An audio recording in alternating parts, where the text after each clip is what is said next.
Whether it's Anti-consumption. subscription boxes Praise the cameraman. or black lightning, There's a sub for that. Welcome to the front podcast of the internet. I'm your host all day, Willy. I'm your host, 24/7, Scott. We're a show all about Reddit. Covering all the ups and down votes in about 30 minutes. If you like the show, you can find more of us On TikTok, YouTube, and Instagram. or in a weird underground documentary followed by a North Korean cameraman.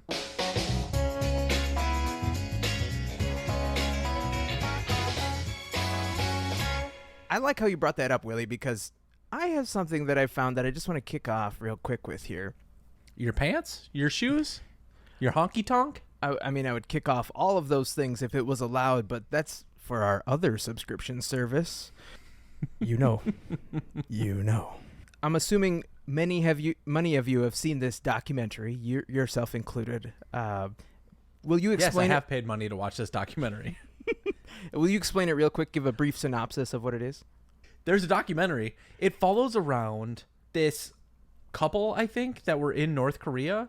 I don't know the specifics, but there's a series of like 60 photos of them in North Korea, followed around at one point by a guy videotaping to give them a propaganda footage of what they were seeing and all these weird hotels. They got to go see the border between North Korea and South Korea. It was really interesting. Fascinating, yeah. Well, there was a post this week in Mildly Interesting. It's not part of the normal show here, but it's a post of a brick, like a solid chunk of plastic-wrapped North Korean cash. Yeah, and it's just titled, "I have an entire brick of North Korean money." And how much is that value of that? a good question. I didn't dive too far into it because I didn't really want to talk about it other than this. Somebody asked how, just like those documentarians, like how. Right. And a user responded with, well, you can get North Korean money in two legal ways that I know of. The Kwangbok department store in Pyongyang will allow you to exchange foreign currency into North Korean won so you can spend it at their store. However, this department store is the only place in the area where you can actually use said currency. You can also get DPRK won if you visit Raisin, also known as the Special Economic Zone. Raisin is in the northeast corner of the country and shares a border with both China and Russia. Visitors have been able to buy and spend DPRK won freely in the economic zone since at least 1998, when The Undertaker threw mankind off a Hell in the Cell and plummeted 16 feet through the announcer's table. You just got shitty morphed. The fuck did you just do to me right now? For those of you that don't know, this is a running Reddit gag where a user named ShittyMorph will go on this just rant of totally believable, convincing sounding facts, completely made up, until the very end where it says, since, and then goes into this last sentence that I just read you, 1998, when Undertaker threw mankind. And it pops up in, I swear to God, almost every single thread. It doesn't matter what it is. Shitty Morph will be there. Sometimes I hate it here. I'm just going to be real with you. This week in the subreddit, Me IRL, there was a post from Megan Cross. She says, can a ghost and a zombie come from the same person? I'm so amused by the image of a ghost watching in horror as their zombified body shambles around. The zombie goes, brains, while the ghost is just up there thinking, this is so embarrassing. Please, Phil, get it together. We're a lawyer, for God's sake.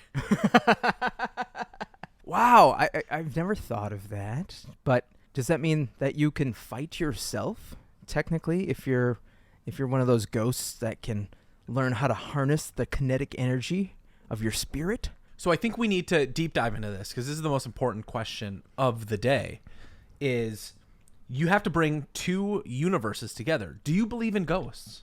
Also, And yeah. zombies. I would figure Not that, even a question.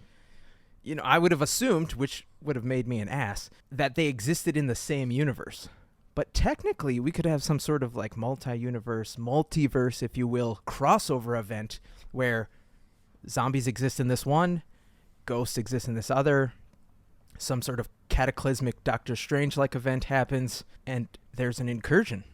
And suddenly, regular people... Secret Wars. Exactly.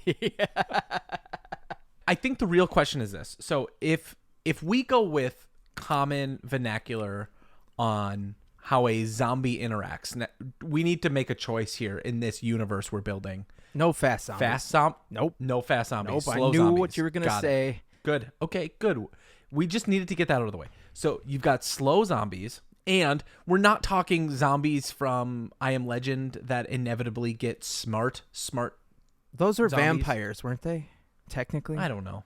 So we agree we have a universe of slow zombies. Then we also agree that ghosts exist. Are they Casper ghosts? Friendly, fun, bubbly? Or are they Rounded corners? Crimson Peak ghosts and make the walls bleed? Yeah, that's a good question. And, like, does this assume that the ghosts don't have anywhere to go? Or it's like a choice? Like, I can't cross over quite yet. But I would have to assume that let's go with the more friendly ghosts. Because, really, when you're a ghost, think about it. You don't have to pay bills anymore. You don't have to worry about climate change. You don't have to vote. Think of all that stress that is off these ghosts' shoulders now. Let's take this one step further. Ghosts, in general, we say unless it's a poltergeist, it can't take over somebody's body. So if it's truly just a ghost... Yeah. There's not some sort of demon poltergeist. Mm-mm. A ghost can what? They can make the shades move. They can make the lights flicker. So we can agree here and now that a ghost can control an inanimate object. Mm-hmm. Does your body become an inanimate object when it dies? Because a zombie could be controlled by its former ghost self. Super zombie? It's slow zombie turned smart. It's more like a zombie mech at that point. It's just you're just kind of controlling the machine, but you are not the machine. I don't think we can do that. I think no possession rule, meaning like you can't go back in. You're a separate being now, and if somehow the zombie virus takes over, then your body is just being controlled by that. Okay, but who's the first one that's going to be making the joke that says, "Hey, Scott, check it out. Hey, Ghost Scott, come over here. We both died. Look it, I'm making myself masturbate."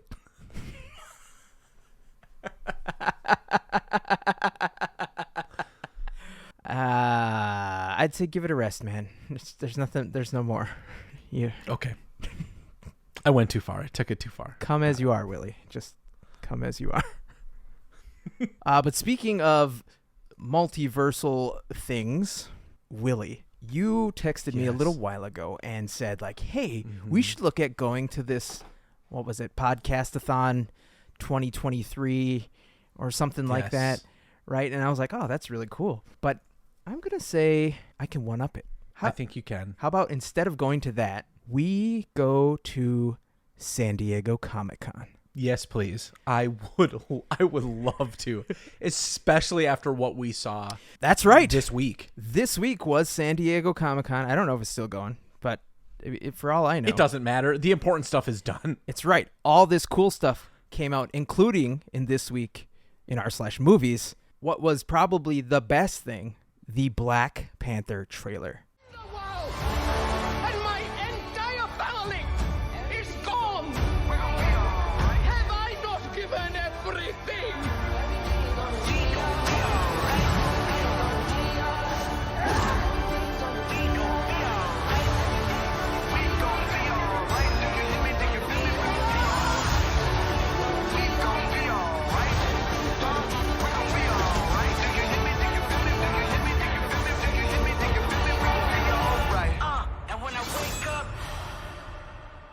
I said to some people at work that this is probably the best trailer the MCU has made to date. Maybe barring Infinity War or maybe Endgame. But even then, I don't go back and look at those films and think those trailers were amazing. That's what led me to see it. But this trailer is the one that I rewatched over and over and over again and said to myself, this movie is going to be one of the best MCU films we've seen in many years. Those trailers were all about hype. They were building up to the end of a phase several years and franchises later. This movie, we've kind of all been waiting for, but we didn't really have any idea what was going to happen. I didn't have any hype necessarily going into this movie, but the implication of how they were going to handle it following Chadwick's death was in the forefront of everybody's mind. So to do the trailer this way, number one, just it was a complete homage to him, which was fantastic. And number two, it got me so incredibly hyped for this movie, to see how it's going to be, to see what the story is, to see all the other characters they're going to introduce and spin out into phase 5. Right. By now we have played this trailer for you, I'm sure. And if you haven't, and if we didn't for copyright reasons, like, go watch it.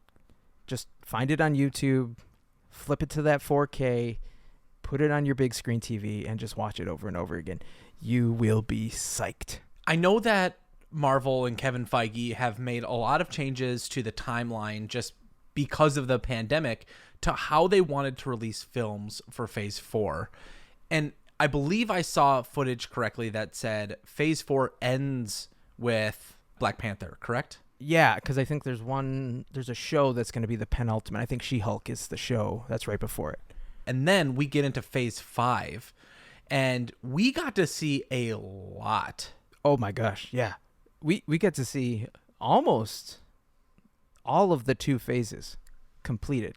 The short version of what they're going to release in Phase 5 is the first one is going to be in February, Ant-Man and the Wasp, Quantumania, Secret Invasions on Disney+, Guardians 3, a show called Echo, Loki Season 2, hell yes, The Marvels movie, which will be really interesting, Blade, you have no idea how excited I am for that, a show called Ironheart, Agatha, hell yes, an 18-part Daredevil series on Disney+, and I swear to you, Scott, this better be the first Disney+ show rated R. I don't know if it will be. I think they're saving that Deadpool 3 for the first rated R. But and we end Phase 5 with Captain America, featuring Sam Wilson. And a bunch of wrestlers from WWE, because it's called New World Order. Weird crossover event, but the multiverse is broken. It's called the Multiverse Saga for a reason. So I have one last thing to ask you here. Willy, November is Black Panther 2. December is Avatar 2. March is Aquaman 2. Which one is going to be the best underwater movie of that month's section, that quarter? I think we know the answer to this, Scott. The movie that is going to be the most underwater is going to be Aquaman, because I really don't think they're going to make their money back on that film. Speaking of having to watch things you don't want, this week in the subreddit r/science, there is a post, you might have seen this today, that said 1 in 5 adults don't want children, and they're deciding earlier in life. I did see the post title, but I didn't click on it or go into it. Tell me more. So the reason I bring this up is, one, I think it's really interesting that it's only 1 in 5 adults don't want to have children. I mean, that's a lot. And sure, yeah. But so what, 20% of people don't want to have children? I think that's the way the math works out. But my favorite thing about this is less the fact that we're figuring this out. That's a number that wasn't very surprising to me. It's that the doctor that published the peer-reviewed study, do your research, is in the comments and says, "Hi, I'm Dr. Zachary Neal, one of the study's authors. You can find a final article, free, open access, at," and then lists the link, "and the data and code to reproduce the analysis at this link. Ask me anything about the study or research on child-free voluntary childness.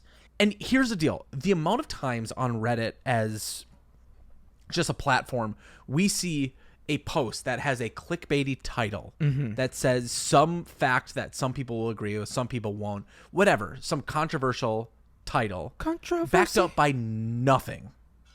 You inevitably get to some AP article. You have to find the author. You have to go then.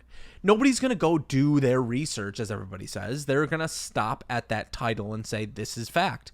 But you have the author here. Do you think that this should be something we see more often? Do I think the author being in the comments? That Reddit can be used so the author of some scientific paper can say, hey, this is my article.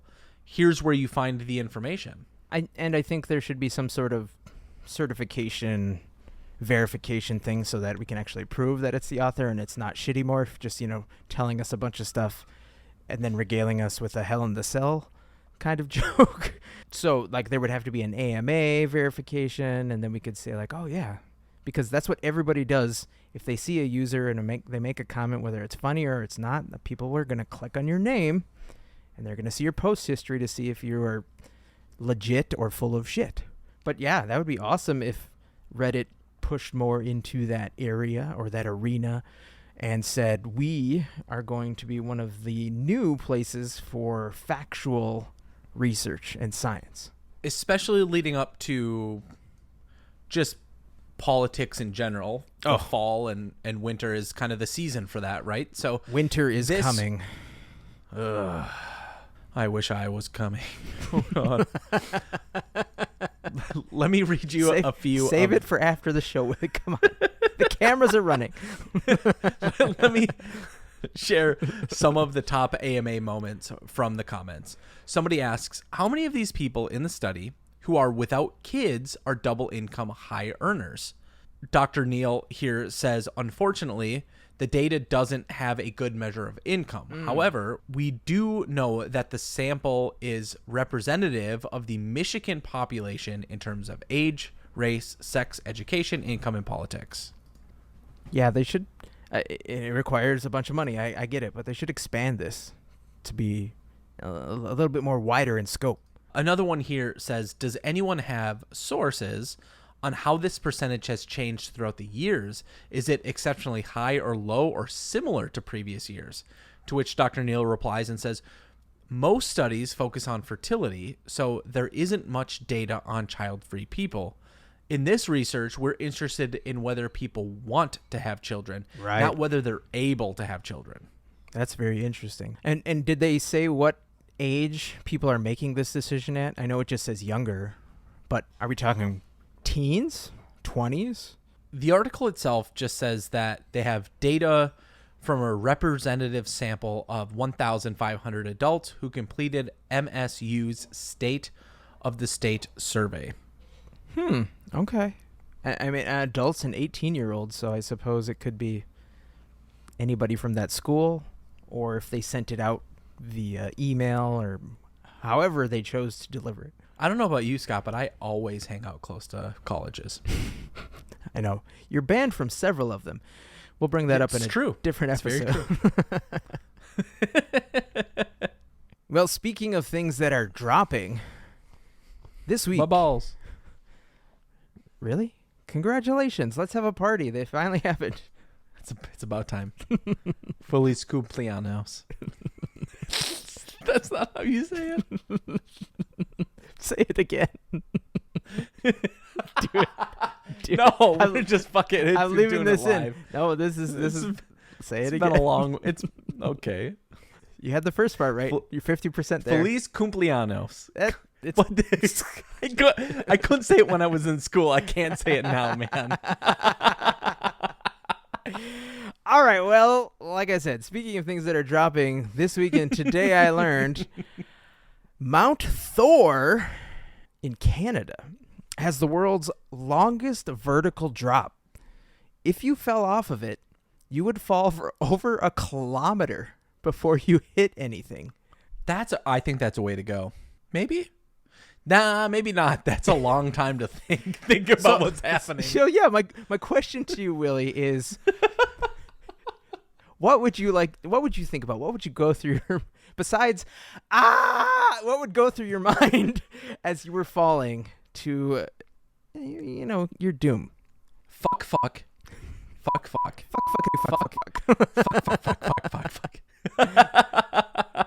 Is there anything else that can go through your brain? I hope I'm not alone in saying that I have thought a lot about if I was put into a situation where I thought I was gonna perish, what would go through my head?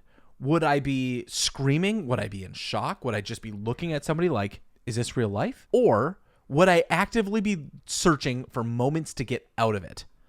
I think I would try to be like, fuck it, I've got time. I'm going to windsurf my way out of this thing.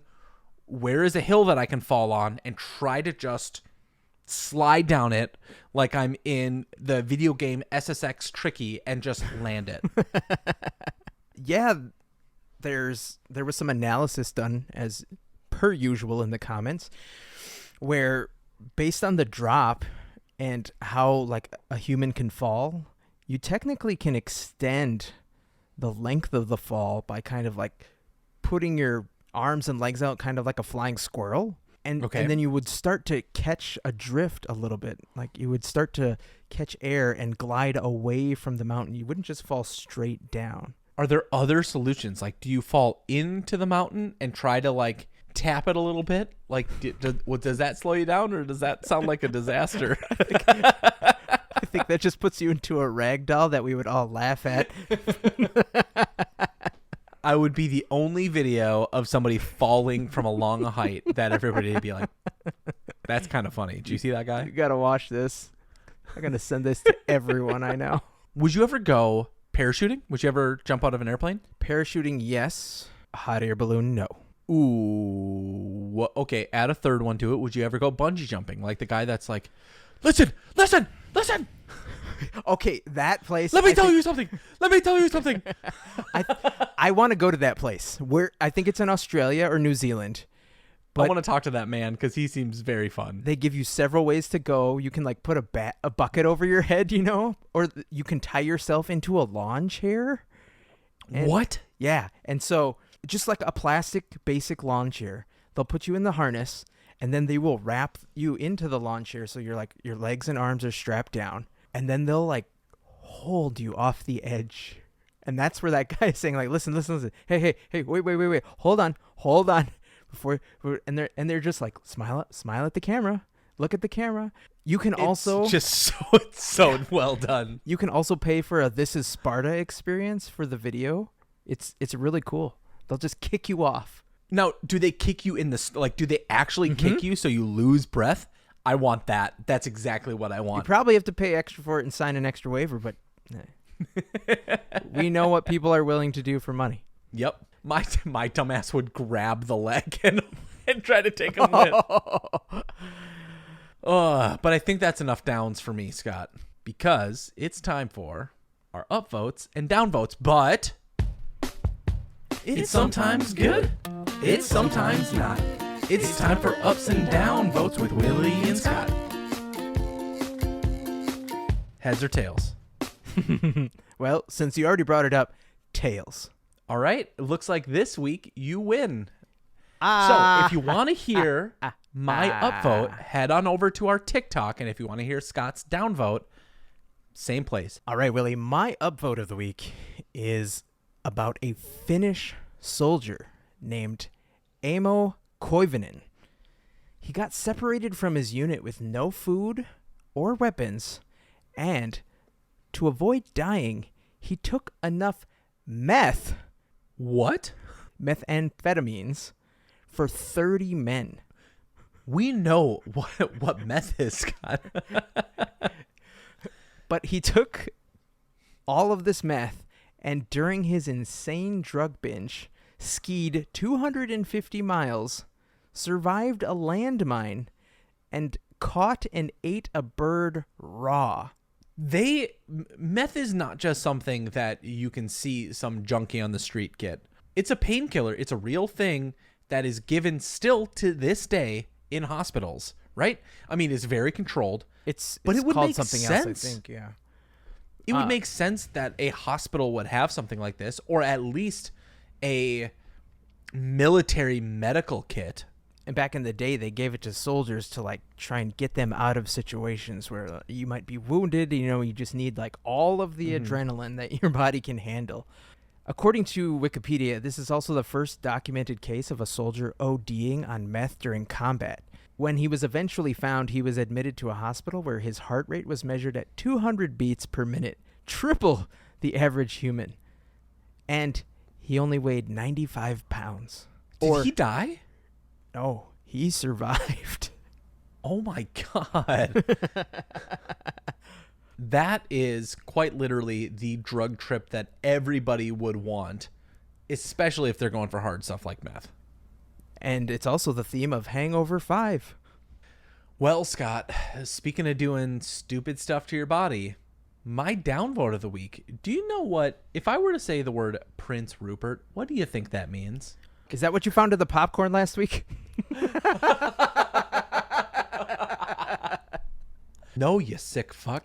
A Prince Rupert's drop is a piece of glass that as it's solidifying, they drop the glass and then they leave this tiny little tail at the end. It looks like a glass version of semen, so we're pretty much there. Yeah, it's molten glass that they drop in water or something, right? Yes. Do you know any of the specifics about how a Prince Rupert drop works? Yes. I saw this video back in the day where essentially, if you're looking at it, it's like a sperm or a raindrop with a really long tail, completely made of glass, and the fat bulbous end is damn near impenetrable. And correct. The other side, where the tail comes to a tip, if you even like nick that the wrong way, the entire thing explodes like a glass bomb. Yeah, you can just with your fingertips break the end and it'll shatter into a dust ton of pieces. Exactly. So let's take one of the hardest things in the world, the bulbous end of a Prince Rupert drop, put it in a thing that beats everything. A hydraulic press. This is the immovable object meets that other thing.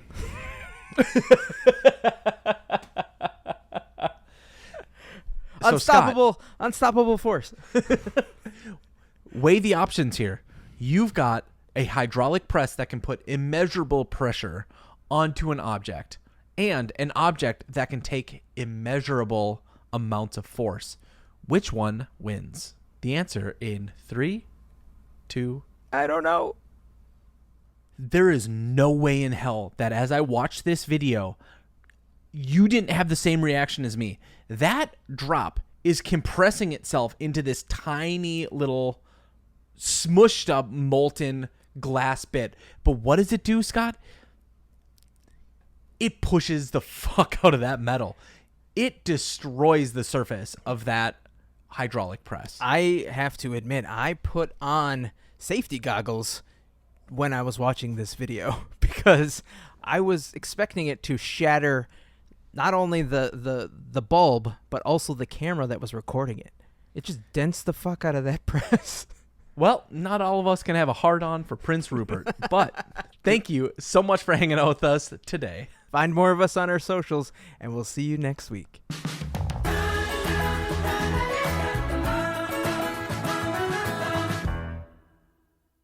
If you've been chopping chilies, wash your hands well before touching anyone's genitals.